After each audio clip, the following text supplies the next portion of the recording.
መጋቢት 24 ይህ ሁሉ የምንቆጥረው ለውጥ ዋናው መሰረት የተጣለበት የለውጥ ጮራ የፈነጠቀበት የፖለቲካ ባህል ስብራቶች እንዲጠገኑ ቃል የተገባበት የማህበራዊ ሴቶቻችን መዳከምና ስብራቶቻቸውን እንደገና ጠግነን እንዲድኑ እንደ አዲስ እንዲገነቡ ዋናው መሰረት የተጣለበት የኢኮኖሚ ስብራታችን እንዲጠገን በዓለም ያዋረደን ድህነት እንዲቀረፍ እንሰራለን እንችላለን ብለን የተነሳንበት የጋራ የለውጣችን መሰረት የጀመረበት ነውና በድጋሚ ሁላችንም እንኳን ደስ ያለን።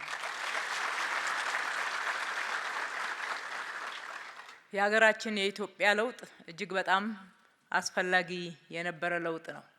ህዝቦች ኢፍትሐዊነትን ተቃውመው ፍትሐዊነት ይንገስ፣ እኩልነት፣ በጋራ መስራት፣ ተቋማት መገንባት፣ ለህዝብ ክብር፣ ተገቢ አገልግሎት መስጠት፣ የኢኮኖሚያዊ ተጠቃሚነት፣ የሀገራችን ደግሞ ክብር ከፍ እንዲል በጋራ ጥያቄ ያቀረቡበት ለውጡ የሁሉም ከሁሉም ለሁሉም የሆነ ለውጥ ነው።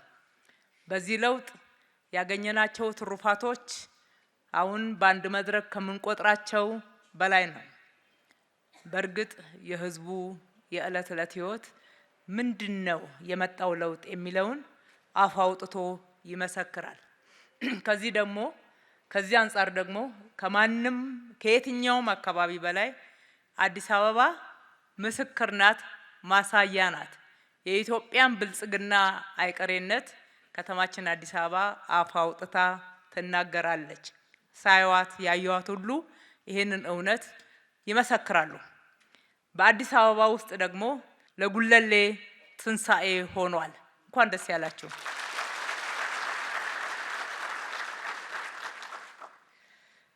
በፖለቲካ ባህል እንኳን ብንወስድ በኢትዮጵያ ወንድማማች እርስ በርስ መገዳደል ይብቃ፣ የፖለቲካ ባህላችን ይዘመን፣ እንሰልጥን፣ በምክክር ይሁን በህዝባዊ ውሳኔ ይሁን ማንኛውም አይነት የፖለቲካ ጥያቄ በሰለጠነ መንገድ ቁጭ ብለን ተነጋግረን ኢትዮጵያውያን ተደማምጠን መወሰን እንችላለን። መገዳደል እጅግ በጣም ኋላ ቀር የፖለቲካ ባህል ነው። ዓለም ሲዘምን አብረን መዘመን አለብን። እንለወጥ። የባለፈውን ቁርሾ በይቅርታ በፍቅር በምህረት እንሻገር። ለወደፊት ደግሞ ሁላችንም በጋራ ሆነን በጋራ መካክረን በጋራ የወሰነውን እየፈጸምን እየተገበርን አገራችንን እንገንባ። በዋናነት ወደ ኋላ ያስቀረን ይሄንን ባህል አለመገንባታችን ነው። አንዱ ሲሰራ ከኋላ የመጣው ሲያፈርስ፣ ሌላው ደግሞ እንደገና ሲጀምር ሀገራችን ወደ ኋላ ቀርታለች። ኋላ ቀርነት መጠቀሻ ስማችን ሆኗል። ከዚህ እንላቀቅ የሚለው ዋናው በኢትዮጵያ ፓርላማ ቃል የተገባበት የዛሬ 8 ዓመት መጋቢት 24 ነው። ያኔ ስንሰማው እውነት ዛሬ ላይ በዚህ መልክ ምንደርስ አይመስልም ነበር። አንዳንዶች የህልም ቅዠት መስሏቸዋል። ነገር ግን አዲስ የፖለቲካ ባህል ቢሆንም ብዙ ዋጋ ቢያስከፍለንም በብዙ ውጣ ውረዶች ውስጥ እንድናልፍ ቢያደርገንም ያ መሰረት እየተገነባ ነው።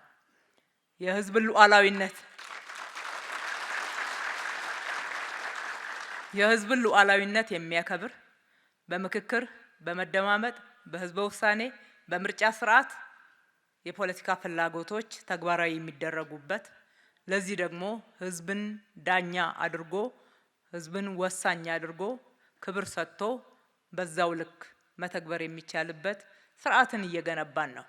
ጅማሬያችን ቅርብ ቢሆንም የደረስንበት ግን ቀላል ለውጥ አይደለም። በሌላ በኩል በማህበራዊ እሴቶች ብንመለከት ኢትዮጵያውያኖች መካከል ሁላችንም በጋራ ህብረ ብሔራዊነታችንን ጠብቀን በጋራ መቆም ለሀገራችን አስፈላጊነትን መሰረት ያደረገውን መሰረት ከመገንባት ይልቅ በመከፋፈል በጥርጣሬ እርስ በርስ የወል ትርክቶቻችን በጋራ የትኞቹ እንደሆኑ ለይተን መገንባት ያልቻልንበት አንዱ ሌላውን በጥርጣሬ የኔ የኔ ወይም ለኔ በሚል በጣም ለኢትዮጵያ ግንባታ እጅግ አደገኛ በሆነ አካሄድ ላይ ወድቀን ነበር። ከዛ ውስጥ እንውጣ። ኢትዮጵያ ለሁላችንም ትበቃለች። ማህበራዊ እሴቶቻችን ይገንቡ። የሁሉም ባህል፣ የሁሉም ማንነት፣ የሁሉም ቋንቋ ለኢትዮጵያ የኢትዮጵያ መገለጫ ነው። የኢትዮጵያ ልጆች ማንነትን የሚያንጸባርቁ ናቸው። በዛ ውስጥ ደግሞ አንድነትን እንገንባ። ለሀገር አንድነት በጣም ወሳኝ ነው። ህብረ ብሔራዊነታችንን በዛ ውስጥ እንጠብቅ። በፖለቲካ ብቻ ሳይሆን በማህበራዊ በኩል በተለይ ለሰው ልጅ ክብር እንስጥ። የኢትዮጵያውያን ክብር የሚመጥኑ ስራዎችን እንስራ ብለን ሰው ተኮር የሚል ፕሮግራምን ለህዝብ ያስተዋወቅንበት በንግግር ሳይሆን በተግባር ፈጽመን 1 2 3 4 በሚባል ቆጠራ ብቻ ሳይሆን እጅግ በጣም በሚታይና በሚዳሰስ ለውጥ ስራዎችን የሰራንበትና ውጤት ያገኘንበት ነው። ለዚህም ከተማችን አዲስ አበባ ምስክር ናት።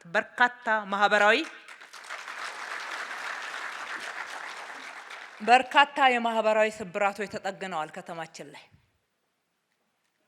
መጸዳጃ ቤት አጥተው የመጸዳጃ ቤት ፍሳሾች በላያቸው ላይ የሚያልፉ አገርን ያገለገሉ የአገር ባለውለታዎች፣ እናቶች፣ አባቶች ዛሬ በክብር ንጹህ ቤት ያገኙበትና የኖሩ ያሉበትን በርካታ በሺዎች በ50 ሺዎች መቁጠር ችለናል። ይሄ ብቻ አይደለም። አገርን አገልግለው አቅማቸው ሲደክም፣ ጉልበታቸው ሲደክም ወይም ለተለያዩ ማህበራዊ ችግሮች ሲጋለጡ የዕለት ጉርስ እንኳን የሚያርባቸው የነበሩ ወገኖቻችን ክብር ይገባቸዋል። ክብር ያለው አኗኗር በክብር ደግሞ ከሀገራዊ ሀብት ክፍፍል በሚገባ ሊደርሳቸው ይገባል በሚል በርካቶችን በክብር እንዲኖሩ ማድረግ የቻልንበት የአዲስ አበባ ህፃናት ባዶ ሳህን መሸከም ታሪክ ለሚሰሙት ከሩቅ እጅግ በጣም ቀላል ነገር አድርገው ያውታል። የአዲስ አበባ እናቶች ግን ይሄንን አይሉ።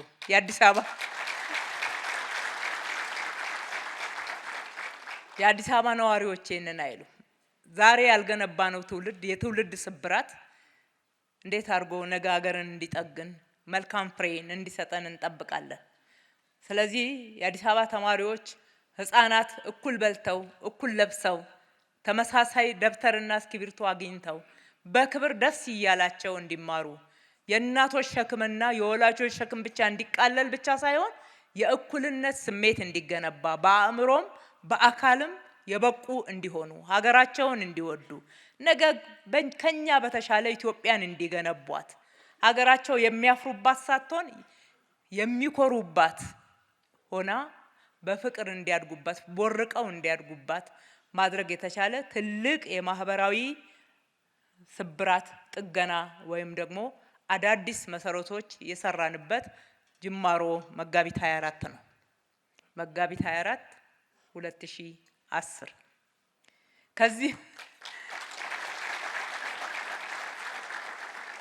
ከዚህም ባሻገር ዓለም ላይ ያዋረደን ድህነት ነው።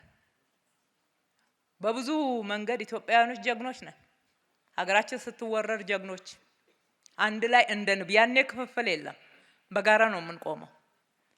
በማግስቱ ግን እንዴት አድርገን የበለጠ ጥንካሬያችንን መሬት እናስይዝ የሚል የኢኮኖሚ ግንባታ ላይ በርካታ እጥረቶች፣ ስንፍናዎች፣ አላዋቂነቶች ነበሩብን።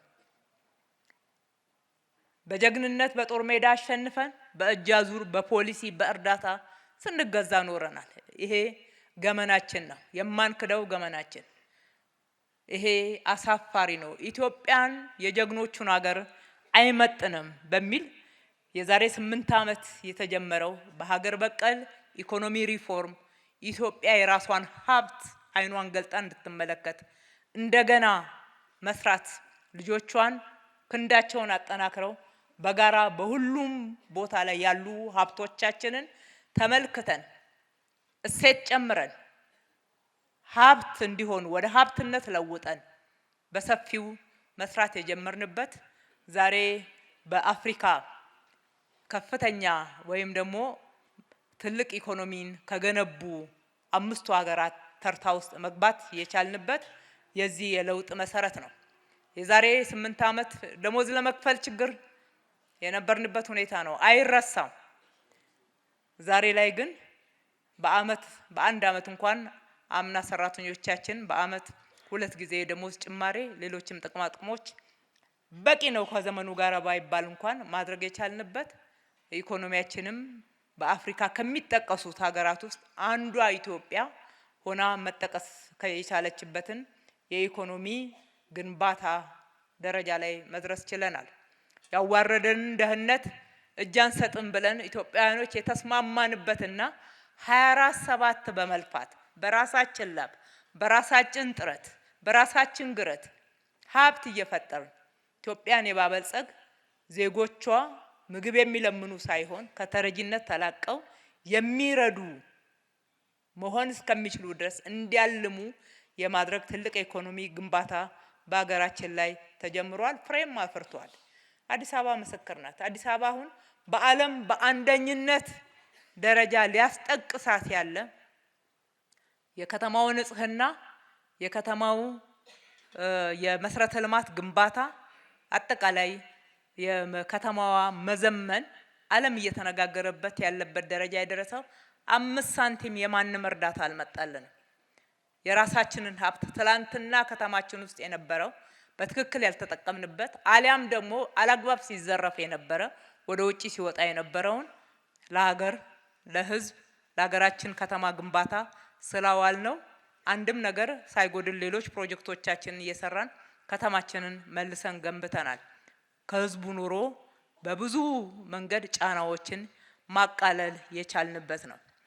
በብዙ ፕሮጀክቶች መግለጽ ይቻላል። ይሄንን በአጠቃላይ የኢኮኖሚ ግንባታችንም በዚህ ልክ በፍጥነት እየሄደ ነው። የስራ ባህል እየተሻሻለ ነው። ሚሊዮኖች ስራ ይዘዋል። ከ2 ሚሊዮን በላይ በከተማችን ባለፉት 8 ዓመታት የስራ እድል መፍጠር ችለናል። በአጠቃላይ የለውጡ ትሩፋቶች ብዙ ናቸው። አንዱና መሰረታዊ ዘመናት ሲቀያየሩ መንግስታት ሲለዋወጡ ቃል እየተገባ ተግባራዊ መደረግ ያልቻለውና አይቻልም አይነት ተስፋ መቁረጥ እየመጣበት የነበረው ግን ከየትኛውም በላይ የተቋም ግንባታ ጉዳይ ነው። እንደምታውቁት በአገራችን የፖለቲካ ስርዓት መዛባት የተነሳ ህዝብን የሚያገለግል የሲቪል ሰርቪስ ተቋምና ፖለቲካን ባለመለያየት የፖለቲካ ተቋም ይመስል ስርዓት በተቀያየረ ቁጥር መስሪያ ቤቶች ይፈርሳሉ፣ እንደገና ይሰራሉ፣ እንደገና ብዙ ሀብት የፈሰሰበት ወደ ኋላ እየተተወ አዲስ ይጀምራል። መስሪያ ቤቶችን አልገነባንም፣ ሲስተም አልገነባንም። ከዚህ የተነሳ አገልግሎታችን ሊሻሻል አልቻለም። ሁሌ እንግልት፣ እዛም እዚህም በማማለጃ ዋጋ የሚከፍለው ህዝብ ቤቱ ይቁጠረው። በሌላ በኩል በምልልስ በእንግልት በመንግስት መስሪያ ቤት ደሞዝ ከፍሎ ግብር ከፍሎ ባቋቋመው የመንግስት መስሪያ ቤትና በቀጠረው ሰራተኛ ክብር ሲያጣ የኖረው ማህበረሰባችን ይህንን ለመካስ የሚያስችል ስራ በሚገባ አልተሰራም። እኛም ባለፉት 8 ዓመታት በርካታ ጥረቶች ስናደርግ ቆይተናል። ተቋማትን ለመገንባት የተለያዩ ሪፎርሞችን ለመተግበር ያን ያክል አመርቂ ውጤት ያገኘንበት አልነበረም። ቅድም እንደምናገረው እንደ ማህበራዊ ጉዳዮች ላይ የሰራናቸው ስራዎች ውጤት እንደ ኢኮኖሚ ውጤት በፍጥነት እንደ ፕሮጀክቶች ለውጥ ያሳየን የስራ ክፍል ወይም ደግሞ ዘርፍ አልነበረም። አሁን ግን እድሜ ለለውጡ ፍሬ ክብር ለረዳን ፈጣሪ አምላኪውን መሶብ አዲስ ብስራት ይዞ መጥቷል።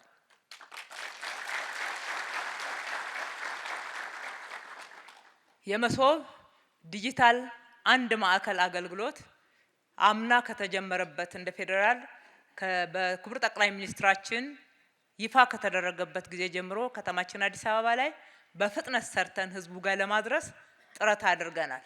ዛሬ ስድስተኛውና የጉለሌን ማዕከል የከፈትንበት እለት ነው። እነኚህን 6 ማዕከላት ስንከፍት በአራዳ ክፍለ ከተማ ላይ ነው የጀመርነው። ከ120 ሺህ በላይ ከ130 ሺህ በላይ ሰዎች የተገለገሉበትን አይተናል። እርካታው ከ98 እጅ በላይ ሆኗል። አልተንገላታውም። በትክክል ተገልግያለሁ። የተገለገልኩት አገልግሎት ጥራት ያለው ክብር ያለው በሚገባ ረክቻለሁ የሚል ማህበረሰብ ራሱ እዛው ላይ ቲክ እያደረገ እውነትን እየመሰከረ የመጣበት ነው። የምንሰራበት አካባቢ የስራ አካባቢዎች ንጹህ መሆን አለባቸው። የሚያምሩ የሚስቡ ተረታችን እኮ እንደዛ ነው የሚለው አልተገበርነውም እንጂ ፍላጎቱ አለን። ከፍትፍቱ ፊቱ እንላለን። ነገር ግን እውነትም መንግስት መስሪያ ቤት ስትገቡ ከፍትፍቱ ፊቱን ታገኛላችሁ? አይደለም፣ አልነበረም። እነኚህ ወጣቶች አሁን ያዳምጡናል። አንዱ ስልጠናቸው ይሄ ነው።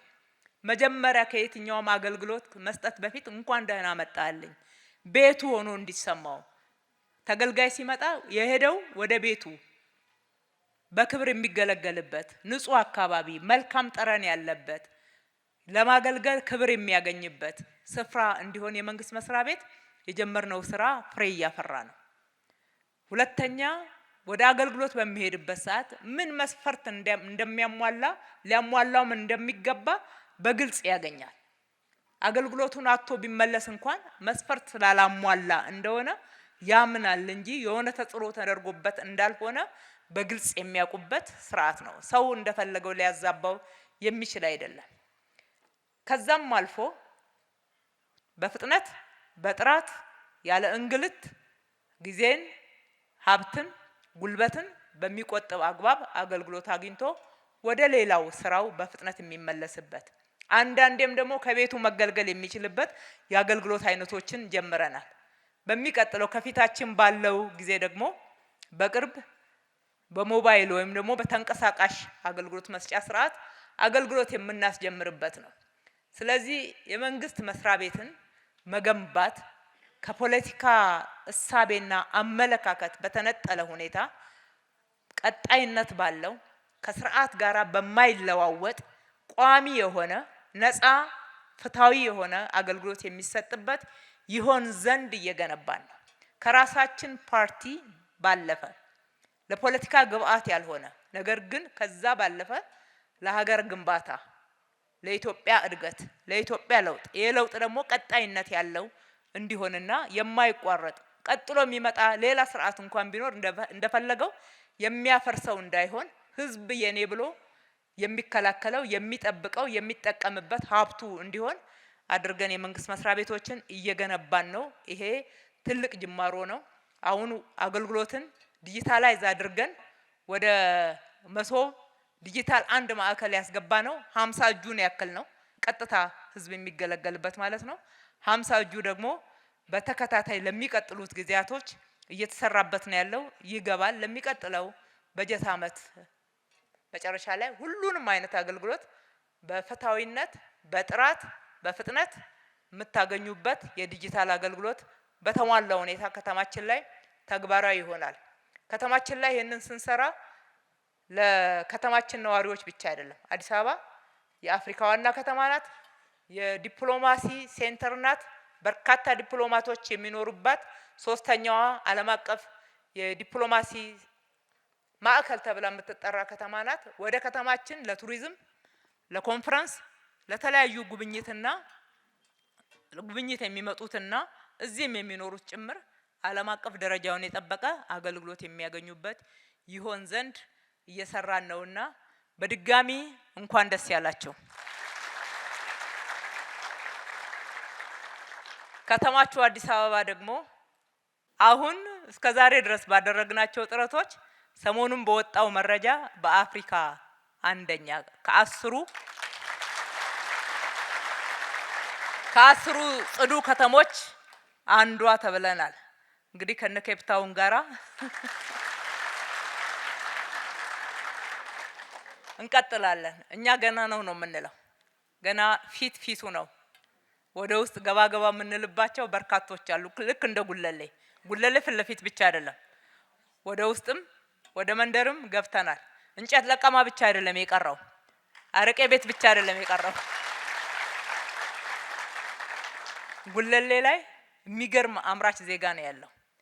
እድሉን ሲያገኝ በሚገርም አይነት ሁኔታ ትላንትና ልባሌ ቦታ ይውላል ተብሎ ያለ ጥፋቱ የሚከሰስ የነበረው ወጣት ሁሉ እድል ሲያገኝ በጣም ጎበዝ ታታሪ ሰራተኛ ሆኖ አግኝተነዋል። ይሄ ከንጦጦ ጀምሮ እስከ መቀጠያ ቀጨኔን ይዞ እስከ አፍንጮ በር ድረስ በሚሄደው መስመር ላይ የተሰራው መሰረተ ልማት ሁሉ ሀብት የሚፈጠርበት ነው። የቱሪስት መዳረሻ ነው። ሲገነቡ ብቻ አይደለም ስራ እድል ያገኙት፣ ቀጥሎ አሁንም አገልግሎት በሚሰጥበት ሰዓት እያንዳንዷ የተሰራቸው ስራ ገንዘብ የምትፈጥር ዶላር የምታመጣ ናትና የእናንተ ነው። ተንከባከቡት፣ ተጠቀሙበት። በርካታ እድሎች ደግሞ ገና ወደፊት ይከፈታሉ። ተባብረን እጅ ለእጅ ተያይዘን ያለ ስንፍና በጋራ እንስራ፣ እንነቃቃ። ከዚህ በላይ ገና የበለጠው ከፊታችን ይጠብቀናል።